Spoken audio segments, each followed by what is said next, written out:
Um, as I suggested in the 8 o'clock service, the question came up as, was there anything I wanted to talk about?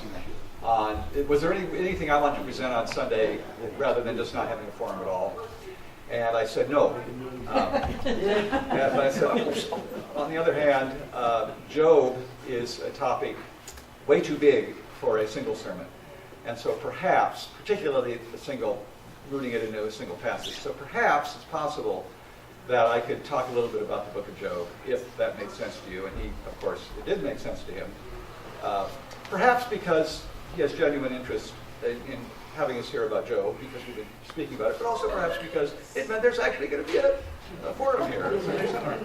So I don't know which of those or which mixture of those, but here I am today, and that's why we're doing this, and I'm very grateful to you all for being here, because the fact of the matter is, I didn't have a lot of time to do a lot of preparation, so we're going to go upon stuff that I remember, as well as stuff that I will make up as we go along. In any case, I love to do a conversational kind of thing. So if something I say either doesn't make sense to you, or you disagree with, or you just have a thought or a question, please do ask. Not only do I not mind being interrupted, I think often the questions that are asked by people send us in a better direction than I had in mind to begin with. So do not be shy about asking a question or wondering out loud about something that perhaps I just said or maybe should have said but didn't. So let me start with just a couple of minutes about the nature of wisdom literature in general, which is what Job is an example of. What we call the Old Testament, in fact the Bible, is the Bible. There's the Bible, and then there's this appendix that was written primarily by Jews who believed that Jesus is the Messiah, and that's what we call the New Testament. But in the Bible, there are three large categories of literature. There's the Torah, and there's the prophets, and then there's the writings, what they're called. And the writings primarily, is that, do I have that? Mm-hmm. How close am I to that? Close, that's good. That's close enough. Okay, close enough for our purposes. Job is an example of that large section called the writings. And it comes from a branch of Jewish literature called the wisdom literature. The wisdom tradition is the second to the last written tradition prior to prior to Christianity. The newest, the youngest, is the apocalyptic tradition, which I believe, with a scholar named Gerhard von Rad, who is uninteresting in any other regard, I won't mention him again. He believes that apocalyptic literature is not prophetic literature. It is a branch of wisdom literature. Anyway, wisdom literature is quite late. How late depends upon which scholars you are reading and agree with. Anywhere from the 5th to like the 3rd or even 2nd century BC is considered to be the moment when wisdom literature flourished and reached its peak, and then gradually began to fade away. But wisdom literature makes a presumption that is absolutely crucial to understanding it, and indeed to understanding the world as it exists today. Because in fact, the presupposition of wisdom literature infects us all, and I don't say infects in a bad way. It infects us in what I think is a good way. Wisdom literature presumes that God wrote into the very fabric of existence a certain way of life, a certain way of being, certain truths about life, the universe, and everything, to quote Douglas Adams. There are just certain things that by studying nature, by studying the law, and by that I mean the Torah, the first 5 books of the Bible, by studying the way things are, we can actually discern something of the mind of God. And that's a view that still has not only wide currency, I think is still the majority report, not only of Christianity, but probably of Judaism as well, although I know a great deal less about Judaism than I know about Christianity. But that's the primary presupposition of wisdom literature. And that can go in several directions.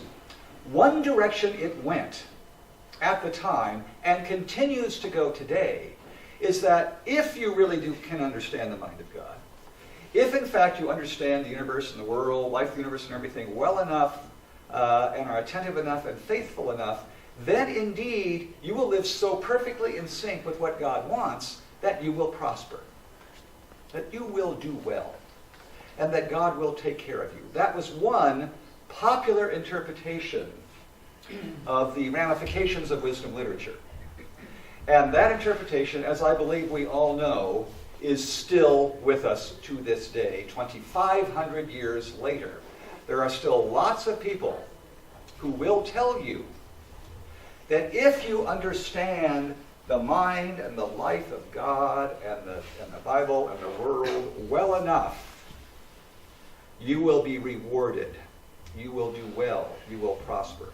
Now, the so-called prosperity gospel is a really corrupt offshoot of that notion. It's a profoundly corrupt offshoot of that notion, but it finds its roots, it finds its genesis in this wisdom concept. Well, the book of Job comes out of that tradition, but it does something quite remarkable with it. The book of Job explodes that notion. It does not disagree with the notion that that God wrote into the world, God wrote into the universe certain patterns. It does not dispute that notion at all. What it disputes is the notion that we can know them so well and master them so perfectly that we will live totally in tune with God. That's the notion that the book of Job seeks to destroy altogether. And from my point of view, it does a masterful job of it.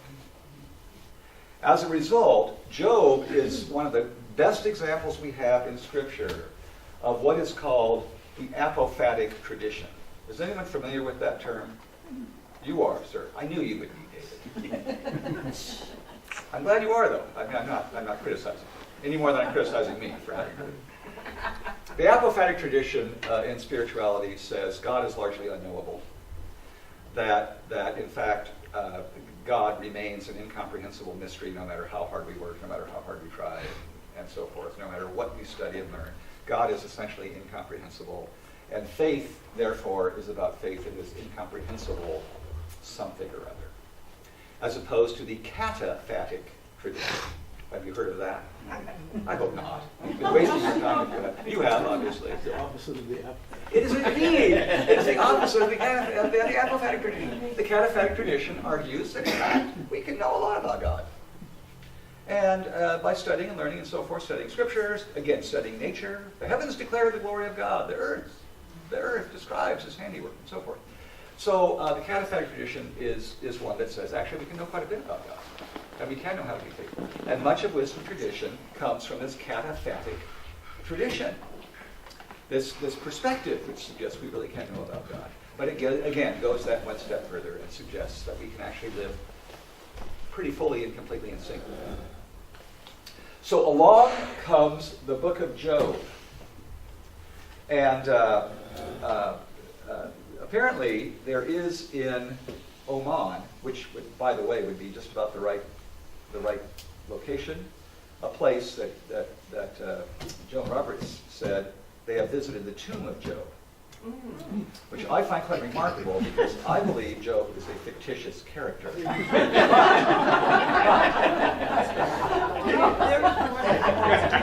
It's sort of but maybe Bill Ellis is a fictitious character as well. Amen. Amen. Just your tomb site. But whether Job is a real historical character whose tomb can actually be visited in Oman today or not, I think what the book of Job offers us is not only true, but really needs to be pondered very deeply.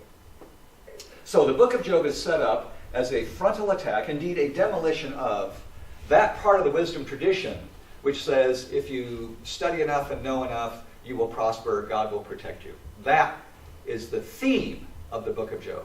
And it is in page after page, chapter after chapter, is this argument. The way they get it, has anyone here read the whole book of Job, or even in parts of it you have?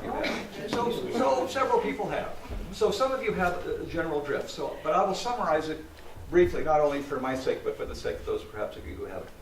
The book of Job starts with a brief introduction describing and making clear that Job is a truly sinless and righteous person. Indeed, so sinless and so righteous that he not only makes sacrifices on his own behalf for his own sins when he commits them, and he's always clear about when he's committed a sin. He knows when he's committed a sin, unlike all the rest of us. But he makes atonement on behalf of his own children as well. He actually does that as well. He is so righteous that he is actually willing to make atonement for his children, who he also knows exactly when they have sinned. I don't know how, sometimes by network or something, but he offers atonement for even his own children and family and so forth. So we know for a fact in this first chapter that Job is a righteous, sinless person, and when he does sin, he atones quickly and properly and so forth. So he's living completely in sync. That is to say, in the best of the wisdom tradition, Job is living completely in sync with the life and the desires and the manner and style of God. Now, along comes, God actually has these periodic assemblies at this point in history. And the various, they're not really demigods, but what we might call angels and other messengers and so forth, gather around Job. And among these people is Satan. Now, Satan gets a big promotion later on. He becomes the arch enemy, he becomes the arch evil. Now he's simply one of the minions. And Job notices Satan and says, "Where have you been, Satan?" He says, "Well, I've been walking to and fro upon the earth, and you know what? I noticed this guy Job. And he's doing pretty well. But my guess is this. If you were to strike him, he would curse you and die.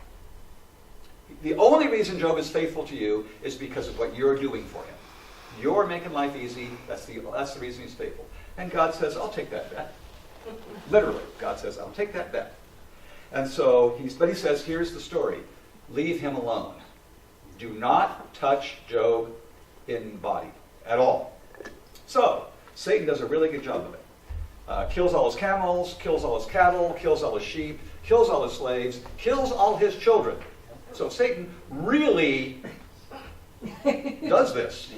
A substantial job.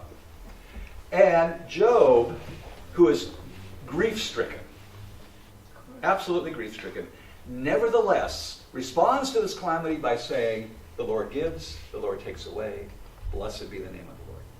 He refuses in any way to alter or shape his faith in God, and therefore it appears that Satan has lost the bet. Another assembly. "Well, Job, God," Satan says. Remember, Satan's just a minion. Okay, he did that. The fact is, he's still healthy. If he weren't healthy, he'd curse you and die. And by the way, his wife is saying, "This didn't work out so well after all. Curse God and die." That's what his wife said. That's his wife's support. That's his supportive wife. How many children did he lose, Father? I believe, did he lose 7 or 14 of each? A lot. He lost tons of kids. Tons of kids. And not only his children, but all of their wives. Everybody. Everybody's gone. Everybody's gone. Wow. So, so Satan afflicts him with horrible boils and sores and pestilence and everything. And so Job, in this condition, goes out and sits on the ash heap and is in complete mourning, destitute now. He's not only destitute, he's sick, but again, refuses under any circumstances to curse God and die, refuses to abandon his faith. The Lord has given, the Lord takes away. Blessed be the name of the Lord. You get the same perspective going on. And that is where we really pick up the action of the story. Job refuses. Indeed, his wife says, "Do you still persist in your integrity? Curse God and die." Job says to her, "You speak as any foolish woman would speak. Shall we receive good at the hand of God and not receive the bad?" In all this, Job did not sin with his lips.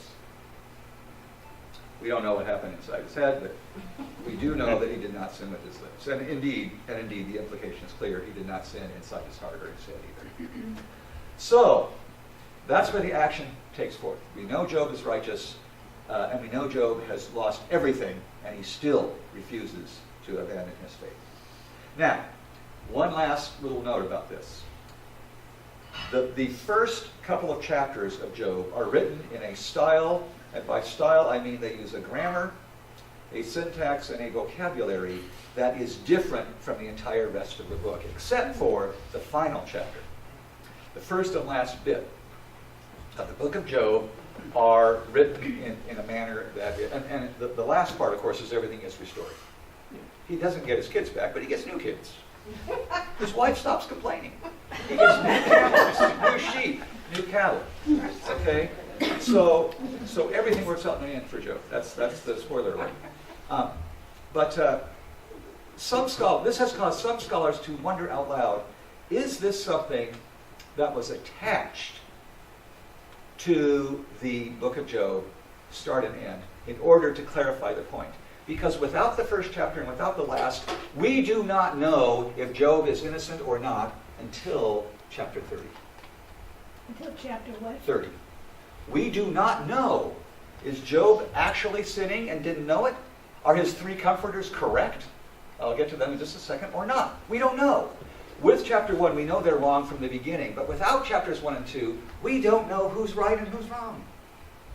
So some scholars, and I love this idea, argue that the first two chapters are a later addition by people who couldn't stand the dramatic tension of this story. And I think there might be something to that. Because if you read this whole thing, not knowing who's right and who's wrong, you are tied up in knots until God finally speaks. There's tremendous dramatic tension. What if Job, claiming his innocence, is actually wrong? We know he's not because of the first two chapters. But what if he is? What if he is? So that is just something to ponder for yourselves. The entire rest of the book goes in cycles, 3 cycles of 3. There are 3 comforters of Job who come and they talk to him. And every single one of them makes the same speech over and over and over again. Job, there has to be something you did, or there has to be something you said, or there has to be something you didn't say or didn't do that is sinful. And that if you would just acknowledge that before God, you would be restored. They are operating, in other words, on the notion that God never does anything bad to the truly righteous. Never, ever, ever allows any bad to come to the truly righteous. If you are truly righteous, this would not have happened to you. And therefore, there must be something that you either said or didn't say, did or didn't do, that has aroused the anger of God. You are a sinner, Job. And if you would just admit it, then everything would be okay. We get 29 chapters of that, okay? 29 chapters of these people insisting in language that, frankly, at times is quite brilliant. But there are, but always the theme, and I originally thought I might just give you some passages, but, not only do we not have time, I don't know how much it would add. Just take my word for it. They believe profoundly and deeply, because they are steeped in the wisdom tradition, that if Job really knew what he was talking about, he would know he was a sinner. But since he doesn't and he won't admit it, this is going to continue. And Job, after each of the 3 people, after each person talks, and each person talks 3 different times, after each person talks, Job protests his innocence. And it's in this that we get these remarkable statements. I know that my Redeemer lives. Apparently the Hebrew word, which I do not have access to, also can be translated as vindicator. I know the one who's going to vindicate me lives, and that at the latter day he will stand upon the earth, and in my body I will see him, who is my friend and not a stranger. So that's Job, insisting that he will be vindicated, that he is innocent, that he is righteous, that he has done nothing wrong. Job insists upon this every single time. So 3 times 3, 9 times he insists upon this. Finally, after this goes on, 3 cycles of 3, suddenly there's this 4th guy. Again, many scholars, in fact, I think, unlike the argument about the first and last chapters and the premature resolution of the dramatic tension of this book, most commentators do believe that this last guy, this 4th guy who just appears out of nowhere, is an interpolation. He's added in. Because, well, for several reasons. One, they talk about 3 comforters, and even in the end, they talk about you 3 people go, so the other guy, Eliphaz, just disappears. But anyway, he doesn't add anything to the argument. In fact, it's a recapitulation of the argument. He simply summarizes what all 3 of them have been saying in their 3-way cycle all along. He doesn't actually help us with any new or deeper insights. You said or didn't say, you did or didn't do something that is unrighteous and sinful. You've aroused the ire of God. Admit it, repent, and everything's going to be okay. You will be restored. God will forgive you. And that's the point. You need to be forgiven by God, and Job says, no, I don't. I do not need to be forgiven by God. I've done absolutely nothing wrong. Now let's face it, from a Christian perspective, where one of the cardinal tenets of Christianity, regardless of whether or not we've abandoned the notion of sin, which, by the way, I'm not. I'm a big fan of the doctrine of sin. I agree with Reinhold Niebuhr, by the way, that original sin is the only doctrine for which there is overwhelming empirical evidence. I mean, I agree with that. So in this regard, I am much more conservative than most contemporary, well, not most, than some contemporary Christians, a few of whom inhabit this place. But Job, but it makes perfect sense in terms of this wisdom tradition, where Job is insisting upon his complete and total innocence. This does not mean, by the way, that Job declares, I've never sinned in my life. He just always knows when he has. He always repents. He always does the right thing. So Job insists upon this. Number 4 guy comes along, and number 4 guy doesn't add anything to it. Okay, so far, what we have is a complete, is an argument about the value and truth of the entire wisdom tradition. That's what we have so far throughout the first part of it. Let me see if I can find where God finally, who gets really tired of this. It's clear that God is finally getting irritated. I said 30 chapters of this. I was wrong. 37 chapters of this are going on. And as I say, I truly commend it to you because it's really quite brilliant literature. It truly is. It's a remarkable statement for and against the whole wisdom tradition. It's a giant argument that, by the way, is still going on. That argument about, is the wisdom tradition really true? If you really know the heart and mind of God, if you really live according to God, will you prosper? Will God protect you from evil?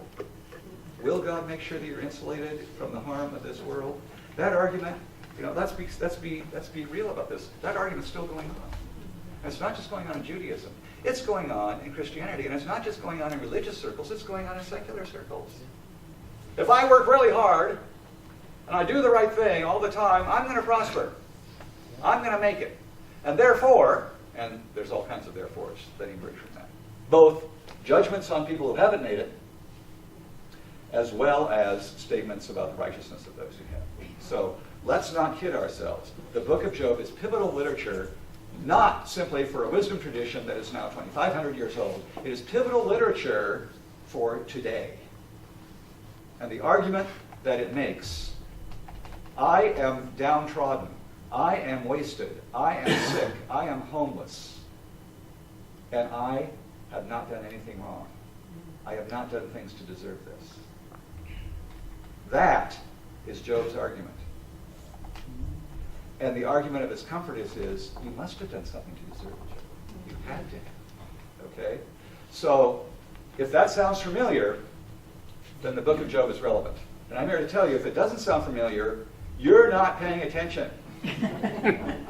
Because this is a big part of the argument about contemporary society, not just in this country, but throughout the entire world. And it has been for centuries. So, chapter 38, not chapter 30, chapter 38, God finally says, I really have had enough of this. You guys have talked long enough. And the context suggests, by the way, this argument has gone on for days, not just hours. It's gone on for days. The Lord answers Job out of the whirlwind. But this is what he says to Job. He's not talking to the other three. He's talking to Job. Who is this that darkens counsel by words without knowledge? Gird up your loins like a man. I will question you, and you shall declare to me. He goes after Job. He is about to embark, God is about to embark on an existential destruction of Job. Now, isn't that weird? Yeah. But that's what happens. God destroys Job at a completely existential level. And he does it in two ways. First of all, he says, all right, Mr. Smarty, where were you when I laid the foundations of the earth? Tell me if you have understanding. Who determines measurements? God is being horribly sarcastic. Surely you know. Sarcasm is a tool of the weak, as we have learned. And God is being sarcastic. Who stretched out his line upon it? Where were its bases sunk? Who laid its cornerstone? We know, of course, that Job cannot possibly answer these questions because no human being can. But this is what God does to Job. Not to the three comforters, but to Job. He destroys Job. Who shut up the sea when it burst forth from its womb? When I made the clouds its garment, and so forth. It goes on and on and on and on. Have you comprehended the expanse of the earth? Declare, if you know all this. Where is the way to the dwelling of light? Show me, if you know. So, he destroys Job. He says, Job, in fact, you know nothing whatsoever. That's the first thing he does, is say to Job, you know absolutely nothing. And then he says, you can do absolutely nothing. Starting in chapter 41. Spends 3 chapters telling Job he knows nothing. Then he says, Job, you can do nothing. Can you draw out Leviathan, which by the way is not a whale, it's a giant fish, with a fishhook, press down its tongue with a cord, and so forth? Can you fill its skin with harpoons, and so forth? I will not keep silence concerning its limbs and whatnot. He goes on. He says, you can do nothing about the creatures of the sea. You can do nothing about the plants of the earth. You can do nothing about the mountains, and so forth. Nothing at all. You know nothing. You can do nothing. All right? So Job, let's just make that clear between you and I. You don't know anything about me, and you can't do anything about me. Because you don't know, you can't do.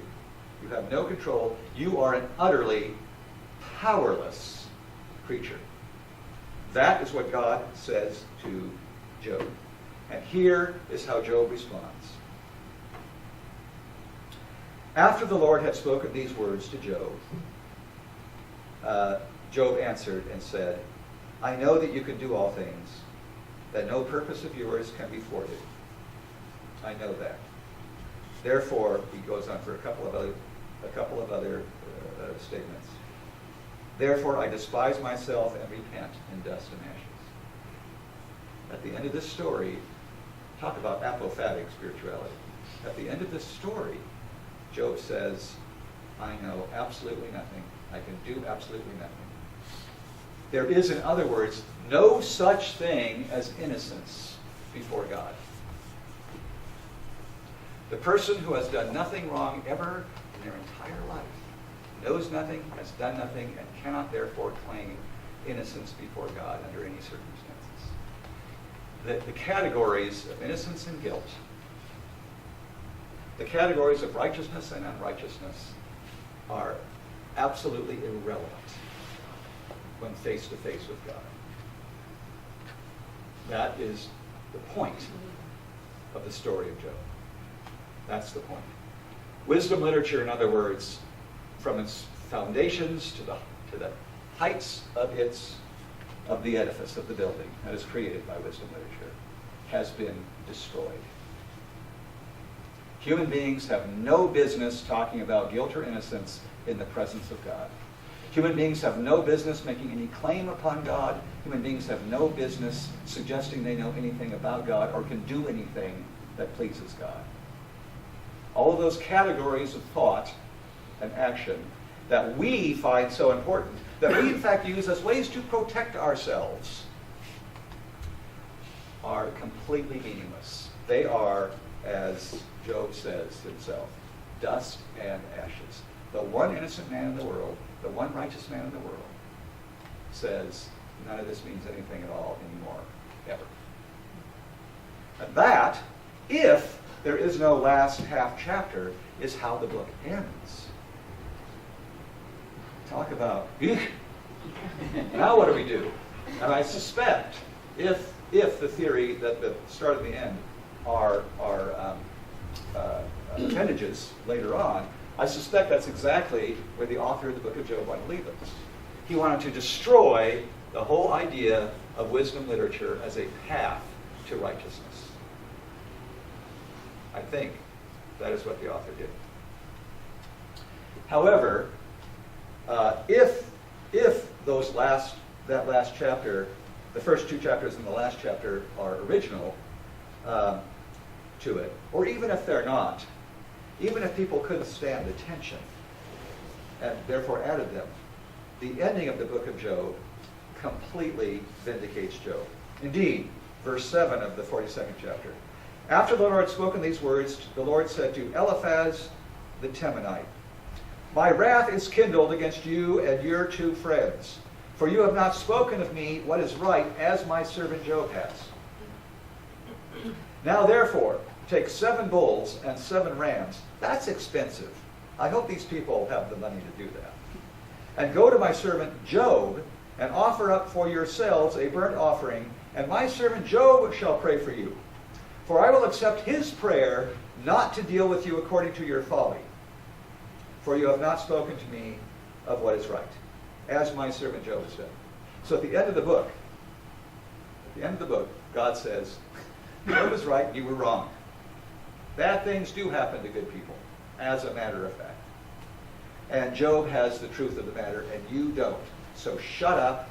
And if Job prays for you, I just might forgive you. If he doesn't, I wouldn't want to be you guys.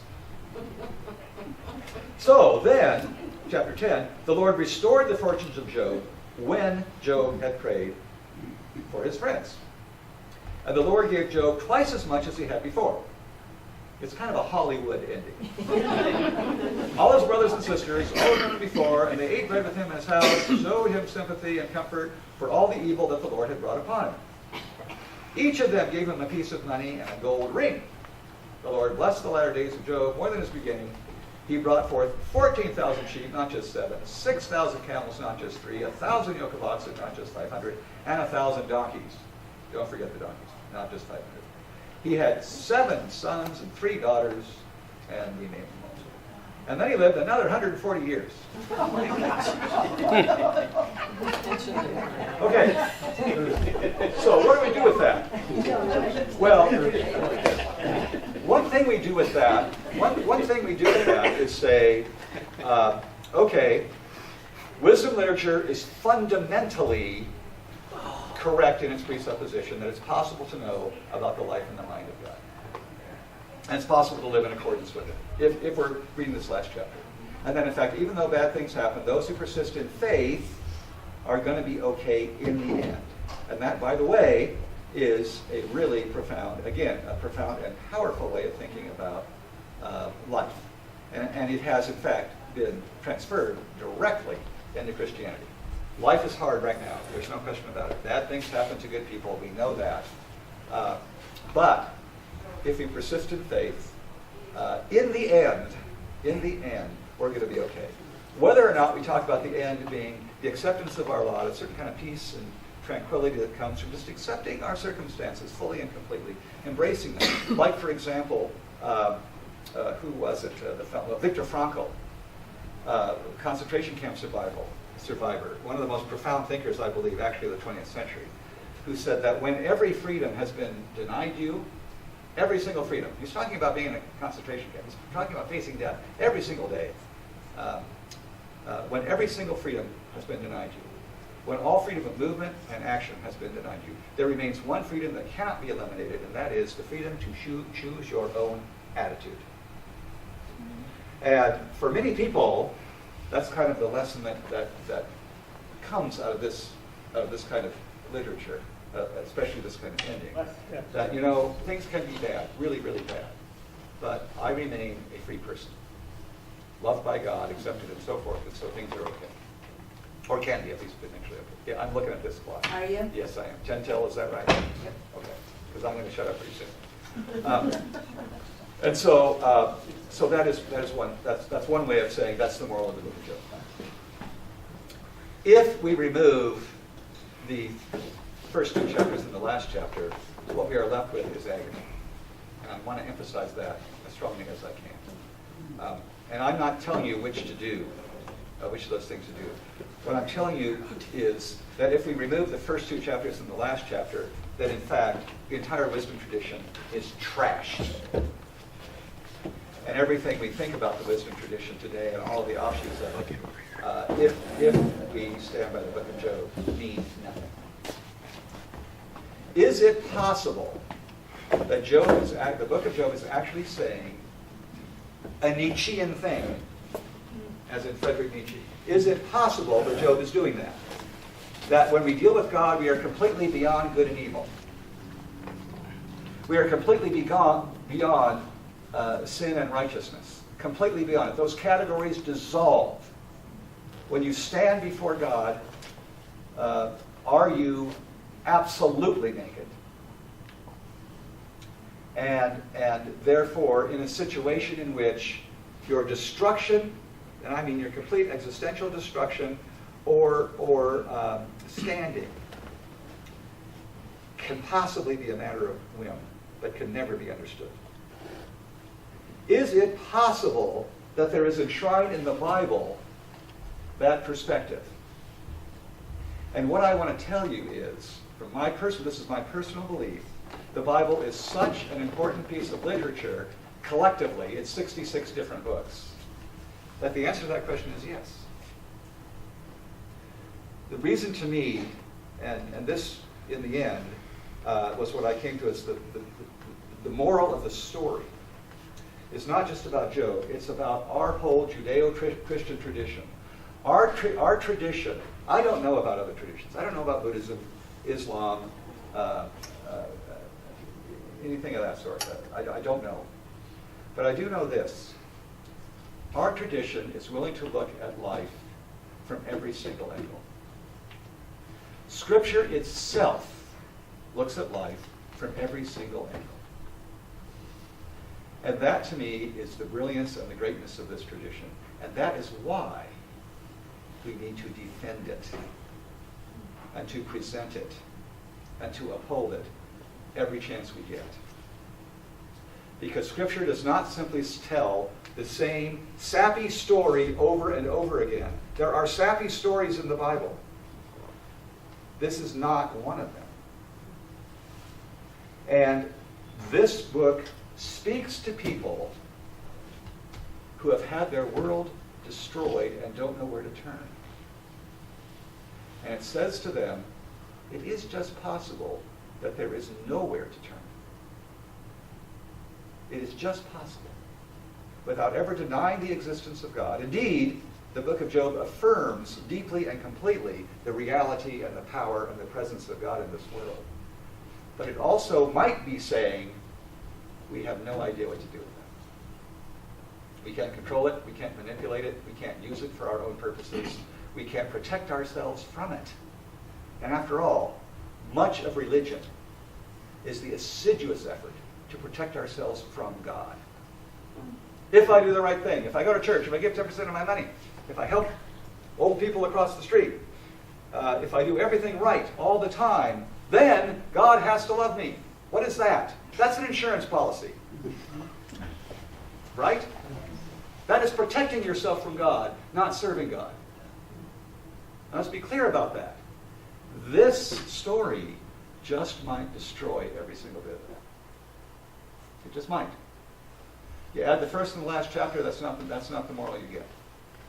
But if you take them away, that is the moral you get. Is the Jewish tradition and our Christian tradition that emerges from it willing to be so courageous as to say, we don't really know if any of this is true or not? And I think the answer to that question is yes. We are that courageous, at least our literature is. We are that courageous. We are that willing, through the holiest books we have, to stare into the abyss. I do not know of another tradition that does that. Capitalism certainly doesn't. Marxism certainly didn't. As far as I know, in the Western world, we have the only tradition that is willing to stare into the abyss. And that, I think, is really worth saving. That's well worth reading a whole bunch of time, because it is so tough. The only book I know of, Ecclesiastes, doesn't do the same thing. It says, well, we really don't know, but you know what? Because we don't know, relax, chill. and it'll be okay.